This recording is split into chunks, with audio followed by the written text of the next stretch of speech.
Bonsoir. La situation Rome en Essonne peut-elle dégénérer? C'est en tout cas ce que semblent craindre plusieurs élus du département. Il y a d'abord eu le député Nicolas Dupont-Aignan et le maire de Saint-Michel, Serge Poinceau, qui se sont exprimés à plusieurs reprises en faveur du démantèlement des camps de Vigneux et l'ensemble de l'Essonne. C'est désormais au tour du PS de tirer la sonnette d'alarme. Cette fois-ci à Ris-Orangis, où circule un tract on ne peut plus clair. En quelques mots, les Roms doivent partir. Maxime Leven.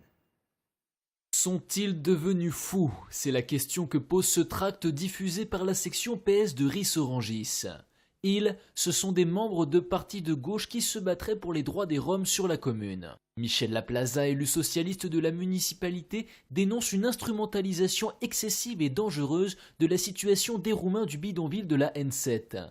Selon elle, les rapports entre la population et les Roms sont de plus en plus tendus. Elle souhaite qu'ils lèvent le camp et se dit soutenue dans sa démarche par de nombreux élus socialistes jusqu'aux plus hautes instances de l'État. Enfin, elle affirme que ce n'est pas à Ris ni à l'Essonne de gérer les problèmes des Roms, mais à la Roumanie et à l'Union européenne. Serge Guichard de l'association de solidarité en Essonne avec les familles roumaines et roms regrette le tournant que prend la situation. En ce qui concerne le tract signé de la section du PS, qui fort heureusement d'ailleurs est déjà désavoué par de nombreux membres du Parti socialiste.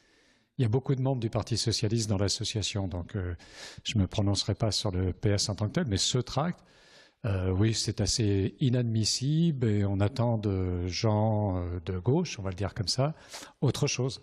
Un autre tract anonyme, celui-ci circule actuellement sur la commune. Il appelle à manifester demain pour revendiquer le démantèlement du camp. Principaux motifs invoqués, le manque d'hygiène et la crainte de voir déferler sur la commune des rats depuis le bidonville à l'arrivée des beaux jours. Et à noter que le camp de Ris-Orangis a été nettoyé en grande partie par l'association Pérou, c'était le week-end dernier. 900 sacs poubelles de 100 litres ont été évacués, une manière pour l'association de changer l'image négative véhiculée par les Roms en question. La 4D au service des futures mamans, c'est possible. Divers services disposent à présent de tout dernier échographe. Aurélie Colombel s'est rendue sur place pour voir à quoi peut bien servir cette technologie de pointe. Après le 3D, place au 4D. Fini l'imagerie lisible uniquement par le spécialiste. Avec l'arrivée du 3D, les parents bénéficient d'une reconstitution d'image proche de la photo. Le 4D propose une vidéo en mouvement. Un plus pour ce futur papa. C'est vrai que lorsqu'on passe en 4D, c'est beaucoup plus clair en fait. Donc on voit le visage, on voit voilà, en fait, les membres en fait, qui constituent le corps du bébé. C'est beaucoup plus détaillé, c'est beaucoup plus visible. Le système de 4D fonctionne toujours grâce aux ultrasons. C'est le logiciel informatique qui fait ensuite un travail de reconstitution. Pour ce praticien, cette technique n'est pas qu'un gadget pour les parents. Et on arrive à voir les 4 membres sur une seule coupe, on arrive à voir même parfois les doigts et les compter au premier trimestre. On arrive à voir la face en détail avec les oreilles et parfois pas mal de malformations qu'on peut dépister au premier trimestre, comme ça, avec l'écho 3D et 4D. En plus, bien sûr, du 2D qui est l'échographie de base. Des spécialistes étudient actuellement les paramètres nouveaux que l'on peut interpréter à partir de cet examen. Ce procédé devrait se développer dans les prochaines années. La réforme des rythmes scolaires, contrairement à ce que l'on pouvait penser, Saint-Michel-sur-Orge ne l'appliquera pas avant la rentrée 2014. À la mairie, on indique qu'il y a trop d'incertitudes pédagogiques et financières, je cite, pour organiser l'accueil des enfants. Quant à la ville de Longjumeau, eh bien, elle devrait se déterminer ce soir, dans la soirée, ce lundi soir, lors de son conseil municipal.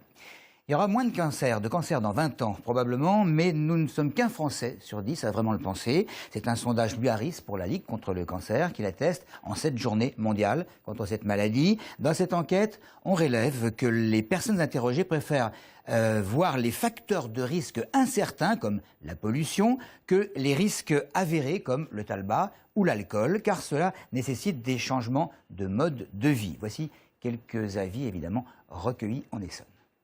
Les gens, ils ont des cancers alors qu'ils ont une hygiène de vie irréprochable, donc c'est vrai que ça peut tomber sur n'importe qui, mais nous on est plus du coup à risque d'avoir un cancer si on fume. Ils vont essayer de prendre, je crois, une centaine de malades qui sont résistants à tous les traitements. Ils vont essayer de faire des recherches, d'appliquer des nouveaux traitements, quoi. Moi je pense que la recherche avance et puis travaillant pour une industrie pharmaceutique, je peux pas dire le contraire. Dans ma famille j'ai des gens qui ont eu cette maladie, donc je me suis fait dépister par l'Institut Pasteur a effectivement beaucoup changé ma vie, moi. Le fait que le cancer soit dépisté de manière génétique. C'est très épisodique, c'est-à-dire on a des coups de pub comme ça sur effectivement des événements précis. Les journées nationales, c'est aujourd'hui, c'est ça, hein. Et puis après, on va plus en parler. Et puis voilà, on est surtout touché quand c'est un proche. Mais sinon, sur un plan global, je crois pas. Je crois que l'hygiène de vie compte beaucoup plus sur la prévention. Et que chacun doit prendre sur soi le souci d'essayer d'éviter. Mais en fait, la fatalité, ça ne s'évite pas. Hein. Quand c'est écrit, c'est écrit. Voilà, c'est pas comme le sport. Justement, on passe au sport. Match en retard de la 18e journée de championnat. C'était samedi dernier. Le RC Massy-Essonnes recevait la formation de Carcassonne, 5e au classement du championnat. Un match difficile pour les hommes de Jeff Dubois face à une équipe qui vise les phases finales du championnat. Éric Coutard. Le maintien semble compromis pour le RC Massy-Essonnes en Pro D2 de rugby avec 3 petites victoires pour un nul et 14 défaites. Le bilan des Essonniens ne plaide pas en leur faveur.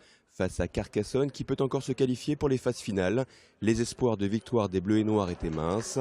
Les Essonniens dans l'attente d'un déclic qui pourrait les relancer dans la course aux places de non relégables. Battu à Béziers 30-21 la semaine dernière, Massy doit marquer des points. Et dans ce match face à Carcassonne, le RC Massy-Essonnes va d'abord faire jeu égal avec une équipe victorieuse sur le terrain de Brive et de Lyon et surtout vainqueur de Oyonnax, le leader du championnat de Pro D2 à domicile. 2 pénalités seront inscrites en première période pour un score assez pauvre de 3 partout à la pause.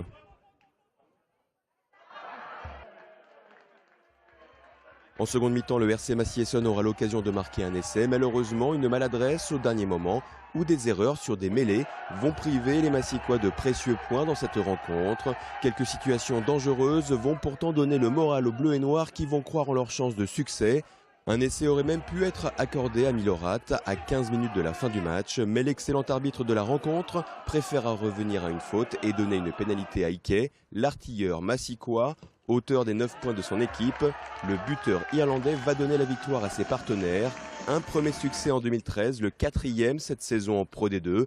Massy remporte une prestigieuse victoire qui pourrait devenir le déclic que les Essonniens attendent depuis tellement longtemps. Le RC Massy-Essonnes s'impose 9-3 face au 5e du classement sans concéder d'essai. Les hommes de Jeff Dubois respirent encore dans ce championnat de Pro D2. Voilà, et Massy va se rendre samedi prochain à Albi afin de recevoir Dax dans 2 semaines. Le maintien en Pro D2 est encore jouable pour les Essonniens. C'est en tout cas ce que m'a confié le même Éric Coutard. Voilà pour l'essentiel de l'info. Merci de nous avoir suivis.